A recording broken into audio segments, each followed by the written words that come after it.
So every year in the classroom, I read this book, The Apple Pie Tree, and then we make mini apple pies. So you can make these apple pies with one child or a whole classroom of children. It doesn't matter, okay? So let me tell you all the things you'll need, and then I'll show you how to make it.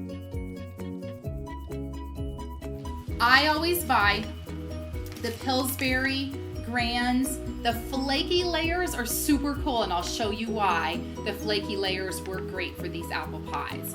I think Pillsbury just works all the time for me. I've tried other off-brands, but the Pillsbury brand, for whatever reason, I can always make it work. So that's why I buy Pillsbury. You can buy whatever kind you want. I'm just saying this is what I always buy, and this is what I use. The flaky kind is great because you can peel apart the layers. So here's one of them. Okay, and then I peeled it apart. You will also need a muffin tin. Spray them with some cooking spray. You want your kids to help you with this. Kids in your classroom, kids at home, wherever you are. Have them help you peel it apart. If you think maybe, we're still working on those small motor skills, you go ahead and peel it apart. Now, what you'll want them to do is, of course, I'm holding it up like this. Have them put it down on a flat surface. And you can put a little bit of flour on top if you want, so it's easier for them to hold it, so it's not so sticky.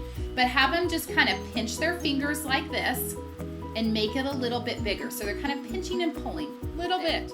Now, when they're doing this, they're working those muscles in their hands, and that is awesome. It's a great small motor skill. Builds up those muscles for writing. So they're making it just a little bit bigger. Put it inside the muffin tin. Push it all the way down. Now if you want it to go up on the sides, go ahead and pull it up on the sides.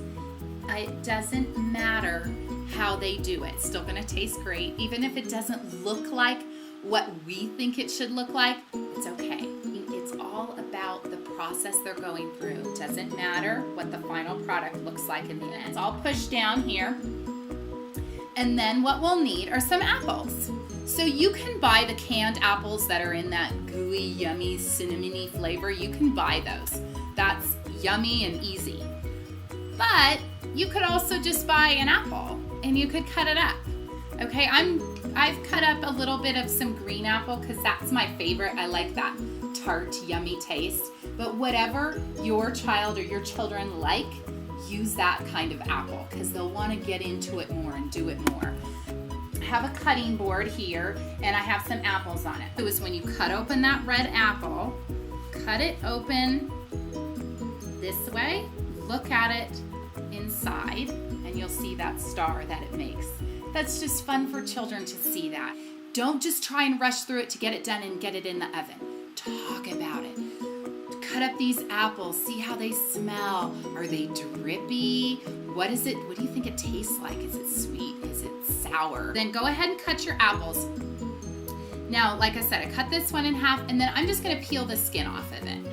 So now I have a little slice like this, but I think when you eat an apple pie, it's hard to eat the slices like this, and especially for children. So what I'm gonna do is I'm just gonna cut them into little pieces, and then we'll put them in the apple pie. If you have children that like to help in the kitchen, get them in there and have them stand up on a little ladder or a little stool or a chair or something and help with that. If you're in the classroom, put out some cutting boards, put out some little knives. I'll tell you about the knives in a minute. Help them, stand over them, be with them while they're working on cutting and being in the kitchen and smells and so many five senses are going on. Okay, so this is what I use, what I've used at home and what I've used in the classroom.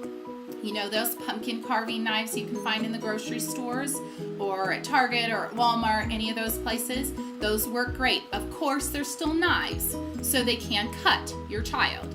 So help them, work with them. Don't leave them with a knife and walk away. Stand there with them. This knife is a Pampered Chef knife. It's for children. It's a safety knife for children. If you're uncomfortable with it, don't do it. But if you're okay with it, do it. Do it with them. Hold their hand and show them how to saw it and cut it. Make sure the apple's not like this when you give it to them to cut because it'll be too hard for them. They'll just get frustrated and walk away. Don't make them frustrated. Lie it on its side like this, then it's easier for them to cut. So we have a whole handful of apples here, and it's just a half of an apple. A half of a half, actually. A quarter of an apple. So, and then just put it in side. See right right there. So there are all the pieces that they cut. Again, when they're cutting, they're working on small motor skills. And then to make it yummy and fun, I just sprinkle a little cinnamon sugar on it. Okay, and then they can do this as well. Sprinkle a little bit on top. Now, if you want to make the apple pie a little more, you know, like an apple pie with little strips on top, you can use the other part of the flaky biscuit that you peeled off and cut it into strips. And again, you can have them help you with this, or you may want to cut it. It's a little wiggly when it gets cut. You cut it and then have them just kind of stretch it out and put it on top of your apple pie. Again, doesn't matter what it looks like. It's all going to taste delicious.